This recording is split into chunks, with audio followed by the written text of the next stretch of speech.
वसुंधरा को मोदी शाह नहीं बनाना चाहते हैं अध्यक्ष। खुलासे से मच गया हड़कंप।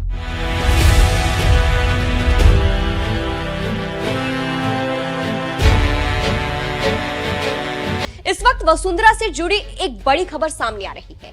हर तरफ यह खबर छाई हुई है। खबर है कि राजे को अब उनका हक मिलने वाला है। आखिरकार वसुंधरा को वो पद मिलने वाला है जिसके बाद वो पावर में आ जाएंगी। लेकिन वसुंधरा के पावर में आने से दो लोगों पर सबसे ज्यादा असर पड़ेगा, या यूं कहें इस खबर से दो लोग टेंशन में हैं। कहा जा रहा है कि मोदी शाह वसुंधरा को अध्यक्ष नहीं बनने देंगे। दरअसल बीजेपी अभी तक अपना राष्ट्रीय अध्यक्ष नहीं चुन पाई है। इसी बीच अब लोकसभा चुनाव के इतने महीने बाद चर्चा है कि वसुंधरा राजे को बीजेपी का राष्ट्रीय अध्यक्ष बनाया जा सकता है। वसुंधरा का नाम राष्ट्रीय अध्यक्ष के लिए संघ की पहली पसंद बना हुआ है।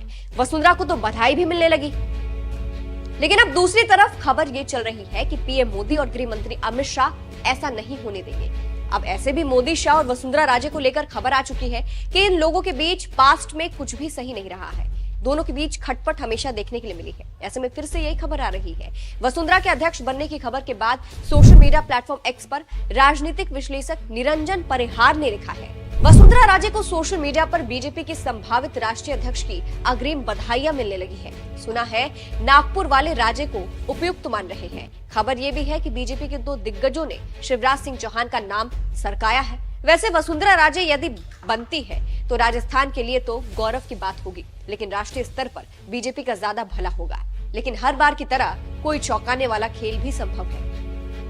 अब इनके पोस्ट पर लोग कह रहे हैं कि यहाँ जिन दिग्गजों की बात हो रही है वो मोदी और शाह है, और ये दोनों वसुंधरा को नहीं बल्कि शिवराज को अध्यक्ष बनाना चाहते हैं। खबरें तो ये भी आती आई है कि आरएसएस हमेशा से पीएम मोदी से अलग हटकर अपने फैसले लेता है। यानी नागपुर वाले जिसकी चर्चा ये कर रहे हैं वो आरएसएस का जिक्र ही हो रहा है कि आरएसएस तो चाहते हैं वसुंधरा बने, लेकिन मोदी और शाह नहीं चाहते हैं। वो चाहते हैं कि शिवराज का नाम आ गया। एक यूजर ने लिखा है, ये नहीं हो सकता है, जिसने मोदी जी की बात नहीं मानी जो आगे नहीं बढ़ सकता है। एक और यूजर ने लिखा है, वरिष्ठता और अनुभव के आधार पर शिवराज सिंह चौहान जी और वसुंधरा जी दोनों अच्छे बीजेपी अध्यक्ष साबित होंगे, लेकिन जिन्हें सीएम नहीं बनाया उन्हें यदि राष्ट्रीय अध्यक्ष बनाया जाता है तो ये किसी चमत्कार से कम नहीं होगा। अब देखिए, वसुंधरा के तेवर के बारे में हर कोई जानता है। वो किसी के इशारों पर नहीं चलती, लेकिन बीजेपी में ऑर्डर दिल्ली से आता है। इसीलिए कहा जाता है कि वसुंधरा और दिल्ली वालों के बीच रिश्ते सही नहीं रहते हैं। इसीलिए राष्ट्रीय अध्यक्ष की बात पर कहा जा रहा है कि वसुंधरा को मोदी शाह राष्ट्रीय अध्यक्ष नहीं बनाना चाहते, बल्कि शिवराज को बनाना चाहते हैं। और एक तरफ ये मोदी शाह का डर भी माना जा रहा है, क्योंकि वसुंधरा अपनी चलाती है और वो अगर और पावर में आती है तो वो किसी की नहीं सुनेगी। हालांकि इसकी कोई पुष्टि नहीं है, बस कयास लगाए जा रहे हैं। बात वसुंधरा राजे की करें तो साल 2003 से 8 तक और साल 2013 से 18 तक वो राजस्थान की सीएम रही है। इस दौरान भी वसुंधरा सिर्फ अपनी चलाती थी।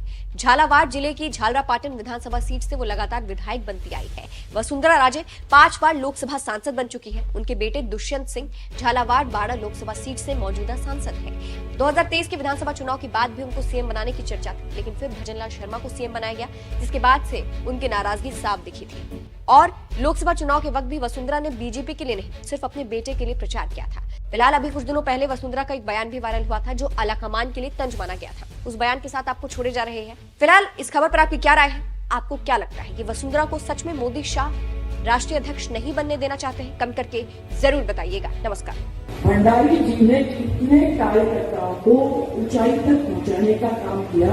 आप लोग सब बैठे हो, आज इतने सब आए हुए हैं, वो सबको मालूम है कि उन्होंने हम सब के जीवन के अंदर एक छोटा छोटा सा खड़ा करके हम लोगों को बढ़ाने का, आगे बढ़ाने का काम किस तरीके से किया। उन्होंने कितने कितने कार्यकर्ताओं की उंगली पकड़ी और इस राजनीतिक पनडुब्बी के ऊपर चलाने का, उनको कैसे संभालने का, उन्होंने हाथ पकड़ के उंगली पकड़कर उनको ले जाने का काम किया।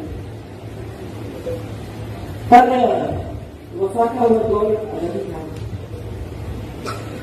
तब लोग किसी के किए हुए काम को और अच्छे काम को माना करते थे,